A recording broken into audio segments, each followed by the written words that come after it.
Great pleasure right now to welcome to our show today. Man has written a book, very helpful book. At least he hopes so, and I think it is. I had a chance to read through it over the weekend. It's called Why Intelligent People Are Overweight, A Guide to Healthier Life. We're joined by Hedley Turk today from up in near my hometown in Great Neck, New York. How are you, Hedley? I'm good, Doug. Thank you very much for having me. Yeah, good to have a chance to. Always great to talk to a fellow New Yorker, but I would still want to talk to you anyway, even if you didn't live in New York. I appreciate that. I had a chance to read through the book, and it's unlike, I think, what maybe some people have had. It's another diet book. It really isn't that kind of book. I think you really get into the reasons, obviously, why people are overweight and why it has nothing to do with intelligence or anything like that, right?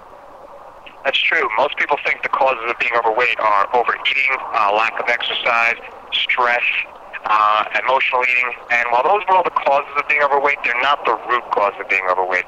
The root cause of why we're overweight are our associations to food and exercise. Yeah, you talk a lot about associating maybe when you're a child, you might get a certain food as a comfort food, I guess, and then throughout the rest of your life, not necessarily mean you're going to get fat, but I mean you associate that food with feeling better, and I guess that can lead to overeating, right? True. An association is a link in our mind between a person, place, and thing and an emotion.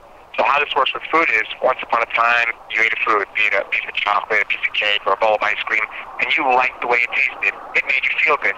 So at that moment, you link that this food makes you feel good. Then every subsequent time you ate that food, it continued to make you feel good, thereby strengthening the association. So the end result is you have an association to this food that is so strong that even though you know intellectually that it's bad for you and doing you harm, you still continue to eat it. And that's because our behaviors regarding food and exercise are governed by our associations, and our associations usually override our intellect, unfortunately. And it's really like, how you train animals, isn't it? I mean, you associate, they do something right, you give them a treat, especially with dogs, right? So I mean, it's the same with people in a sense, I guess. You associate the happy feeling or the good feeling with food, right? That is true. All our behavior, most of our behaviors are governed by our associations. So the way you react to something is based on your experiences of reacting to that in the past.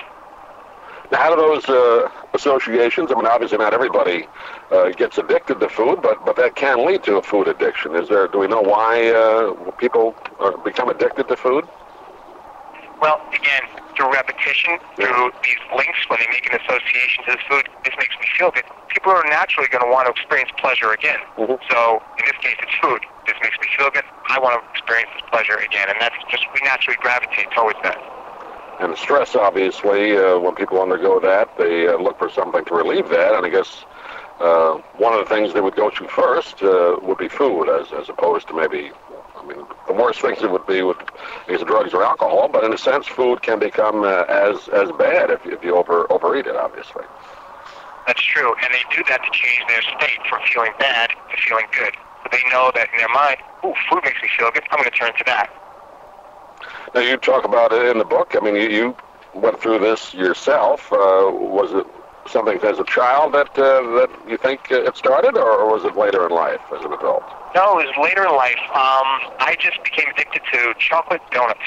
Yeah. And they were chocolate on the outside, chocolate on the inside, sprinkled with sugar. And I had this addiction for years.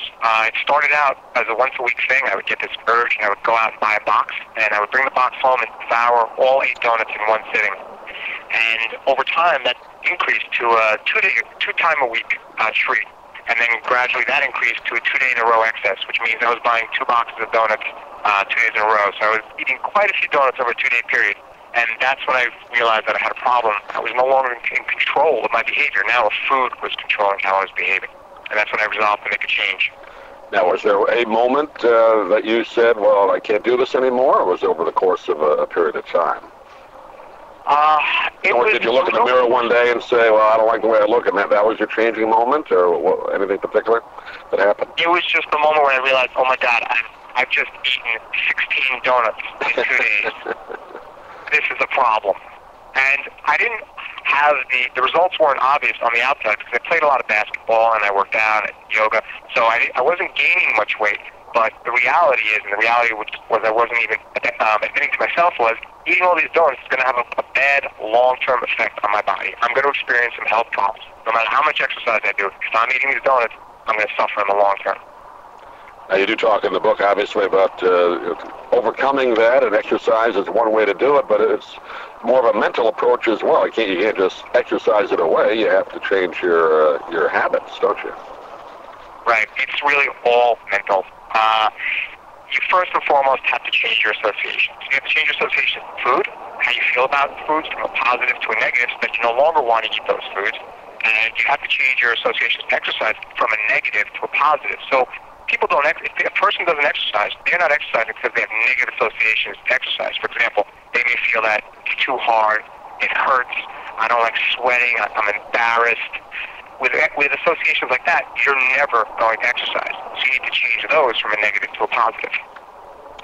But I just want to also say that I know we're speaking a lot about associations, and we have a limited amount of time, so we can't get too much into it. Mm-hmm. But I want you to understand that this is not a gimmick. You know, there are a lot of diets and exercise books that are very gimmicky. You know, like ab roller, thigh master, ab master, all these gimmicks.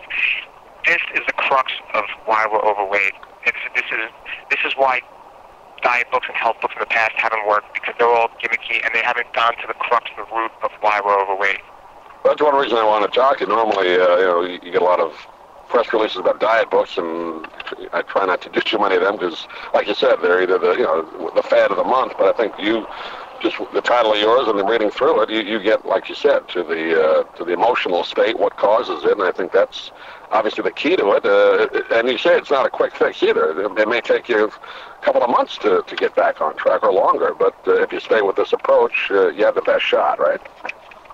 That is true. There is no easy road to getting healthier. There is no easy road to losing weight. There is no easy road to overcoming a food addiction. It's going to take work. So anybody that promises you a 7, 14, or 21-day program, don't bother. Don't believe the hype. It's just hype and it's just marketing. This is a long-term approach, and this is a lifetime approach. So you need to be prepared to get healthier, not just for today and tomorrow, but for the rest of your life. What's been the reaction so far? I know the book just came out within the last month, but have you gotten any feedback yet? Yeah, it's actually been out for about 3 months, and the feedback has been tremendous. It's been actually overwhelming. It's been very well reviewed, and it's been helping people, which is the most important thing. That's why I'm in this to begin with. I don't need to do this for money. I do very well on my own.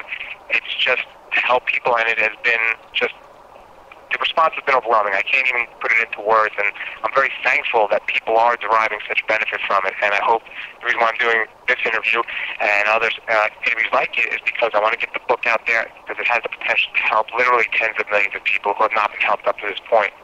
Yeah, I think it's a great attitude you have throughout the book.